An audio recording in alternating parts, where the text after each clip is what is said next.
Hello everyone, कैसे हैं आप सब लोग? बढ़िया है एकदम। चलिए इस वीडियो में हम बात करेंगे आपकी यूनिट नंबर 1 इलेक्ट्रोस्टैटिक्स का चैप्टर नंबर 1 है इलेक्ट्रिक फील्ड। और उसमें हम टॉपिक पढ़ेंगे कि एक यूनिफॉर्म इलेक्ट्रिक फील्ड में एक डाइपोल को रखने पर उस पर कितने टॉर्क लगेगा, कितना बल आघूर्ण लगेगा। यानी एक समान विद्युत क्षेत्र के अंदर एक द्विध्रुव को रखने पर कितना टॉर्क लगेगा, कितना बल आघूर्ण लगेगा, उसको हम कैलकुलेट करेंगे। तो आपको बता दें कि आपकी फिजिक्स के चैप्टर नंबर 1 के टॉपिक वाइज वीडियो मिल जाएंगे। आपको एक प्ले लिस्ट बनी हुई है हमारे चैनल पर, जाके प्ले लिस्ट में देखें, उसमें आपको सारे वीडियो मिल जाएंगे टॉपिक वाइज। और साथ में टॉपिक वाइज आपको पीडीएफ नोट्स में मिल जाएंगे, लिंक वीडियो डिस्क्रिप्शन में। और आपको पीडीएफ नोट्स मिलेंगे हमारे टेलीग्राम चैनल पर, जाके आप वो भी देख सकते हैं।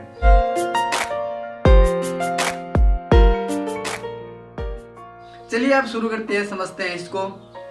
तो देखिए यहाँ पर एक समान विद्युत क्षेत्र है, यूनिफॉर्म इलेक्ट्रिक फील्ड है। यूनिफॉर्म इलेक्ट्रिक फील्ड का यहाँ पर मतलब हुआ कि यहाँ पर कहीं पर भी इस जगह, इस जगह, इस जगह, यहाँ कहीं पर भी आप देख लो, प्रत्येक जगह इलेक्ट्रिक फील्ड समान होगा और साथ ही इसकी डायरेक्शन क्या होगी, सभी जगह सेम होगी।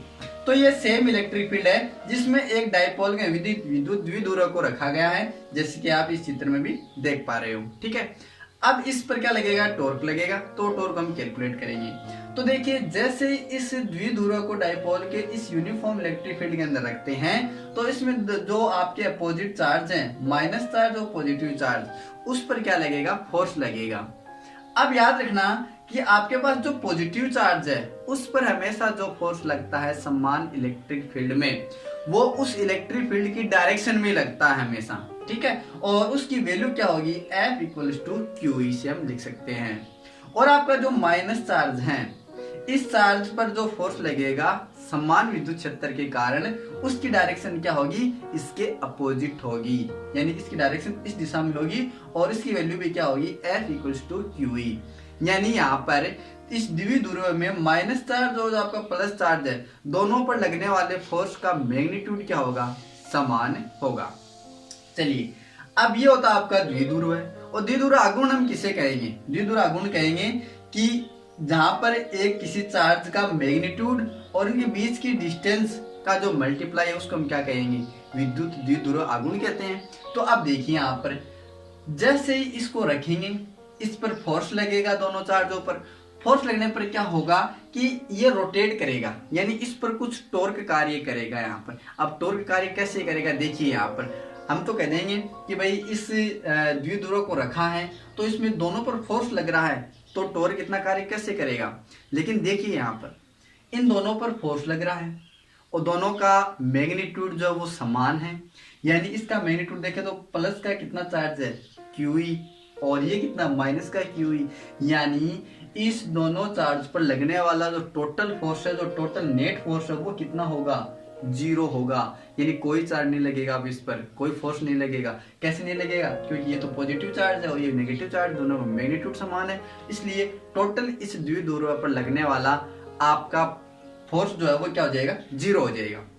अब जैसे 0 होगा तो क्या होगा कि इस टॉर्क पर इस डाइपोल पर एक टॉर्क कार्य करेगा, टॉर्क कार्य करेगा, बल आघूर्ण कार्य करेगा, जो क्या करेगा, इसको रोटेट करने की कोशिश करेगा, रोटेट करेगा और इस यूनिफॉर्म इलेक्ट्रिक फील्ड की डायरेक्शन में इसे व्यवस्थित करने की यहाँ पर प्रयास करेगा। ओके, अब देखिए यहाँ पर जब इसका टोटल 0 हो जाता है तो उस पर टॉर्क वर्क करता है, तो वो टॉर्क क्या होगा उसको हम कैलकुलेट करते हैं। तो उस टॉर्क को देखिए, हम उस टॉर्क को लिख सकते हैं किसी एक चार्ज पर लगने वाला फोर्स का मैग्नीट्यूड, चाहे इसका मैग्नीट्यूड ले लो चाहे आप इसका ले लो, क्योंकि दोनों का मैग्नीट्यूड क्या है, समान है।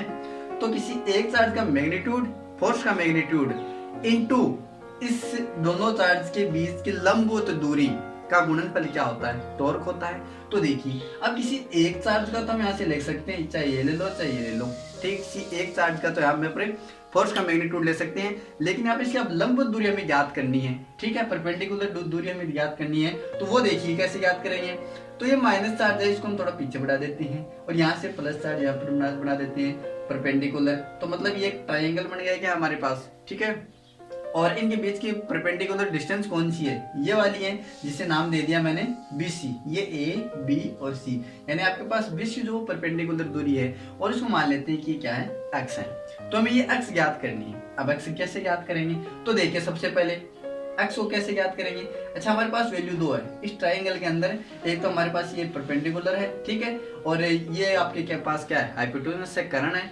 तो आप किससे लिख सकते हो, साइन से लिख सकते हो क्या, साइन थीटा इक्वल्स टू आप क्या लिख सकते हो, x अपॉन 2a, ये लिख सकते हो आप, ठीक है, ये लिख सकते हो।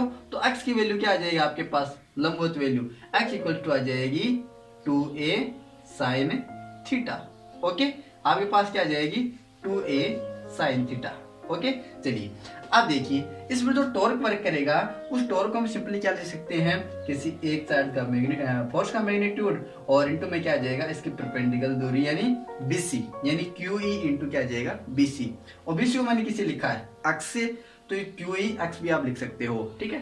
तो यहाँ से QE तो ये हमारे पास, BC की वैल्यू क्या हो जाएगी, x की वैल्यू, तो x की वैल्यू आपके पास क्या हो जाएगी, 2a साइन थीटा। तो हम सिंपली लिख सकते हैं QE into 2a sine theta. Okay, चलिए यहाँ से देखिए आपके पास जो 2a है और एक Q है, वो क्या होता है, यहाँ से देखिए 2a और Q क्या होता है, आपका इलेक्ट्रिक डायपोल मोमेंट होता है, यानी P होता है। तो सिंपली मैं इसे लिख सकता हूँ PE साइन थीटा।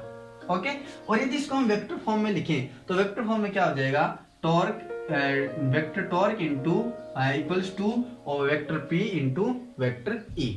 अब यहाँ पे यदि आप टॉर्क की यहाँ पर डायरेक्शन ज्ञात करना चाहो, तो आप इलेक्ट्रिक डायपोल मोमेंट और इलेक्ट्रिक फील्ड की डायरेक्शन ज्ञात कर लो राइट हैंड थंब रूल से।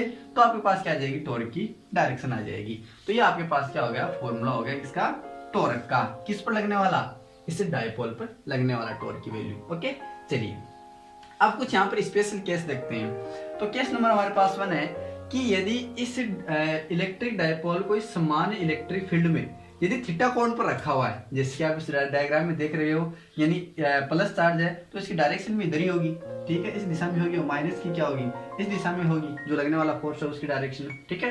तो यदि थीटा क्या हो, 0 हो, ठीक है, इनके बीच में यानी इलेक्ट्रिक फील्ड के बीच में और टॉर्क के बीच में थीटा कितना हो गया, 0 हो गया। तो नेट फोर्स तो हमेशा 0 हो गई, क्योंकि यहाँ पर प्लस चार्ज और यहाँ पर माइनस चार्ज दोनों पर क्या लगेगा, समान फोर्स लगेगा। तो नेट तो क्या होगा, आपका फोर्स नेट जो है वो 0 होगा, जो मैंने यहाँ भी लिखा है, ठीक है।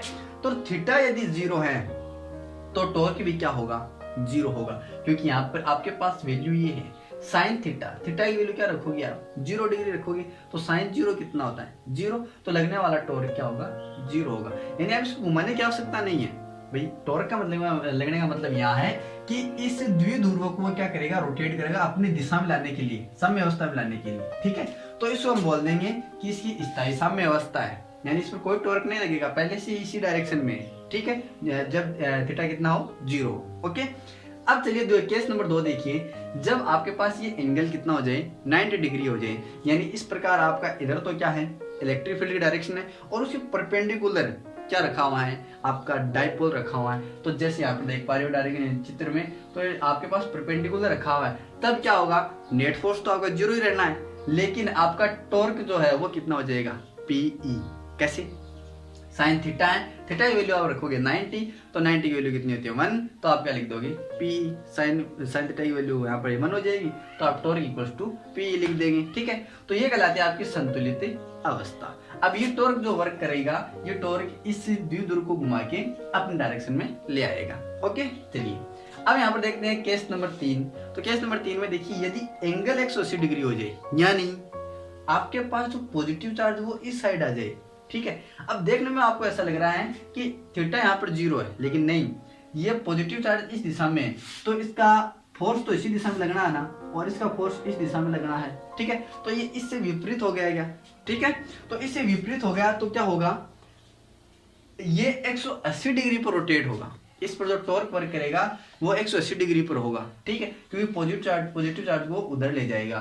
तो यहाँ पर थीटा 180 डिग्री है, नेट फोर्स 0 होना है भाई, तो टॉर्क भी क्या करेगा, 0 ही होगा। यहाँ पर कैसे, कि यहाँ पर जो आपका टॉर्क 0 होगा वो 180 डिग्री के कारण होगा, 180 डिग्री जब साइन थीटा की जगह रखोगे, यानी थीटा 180 है और थीटा 180 की वैल्यू क्या होती है, 0 होती है, तो आपका लगने वाला टॉर्क जो है वो भी क्या हो जाएगा, जीरो हो जाएगा। ठीक है, लेकिन ये तो कहलाती है आपकी स्थायी साम्यावस्था और ये कहलाती है अस्थायी साम्यावस्था। ये स्थायी तो कैसे होगी, क्योंकि ये जैसा होना चाहिए था टॉर्क लगने के बाद में ये वैसा पहले से है, लेकिन ये वैसा नहीं है। ठीक है, एंगल हालांकि यहाँ पर 180 डिग्री है, आपको देखने में जीरो लग रहा है, लेकिन ये वैसा नहीं है। क्यों नहीं है, कि पॉजिटिव चार्ज इस तरफ है, वो पूरा रोटेट हो गया 180 डिग्री पर इस डायरेक्शन में जाएगा।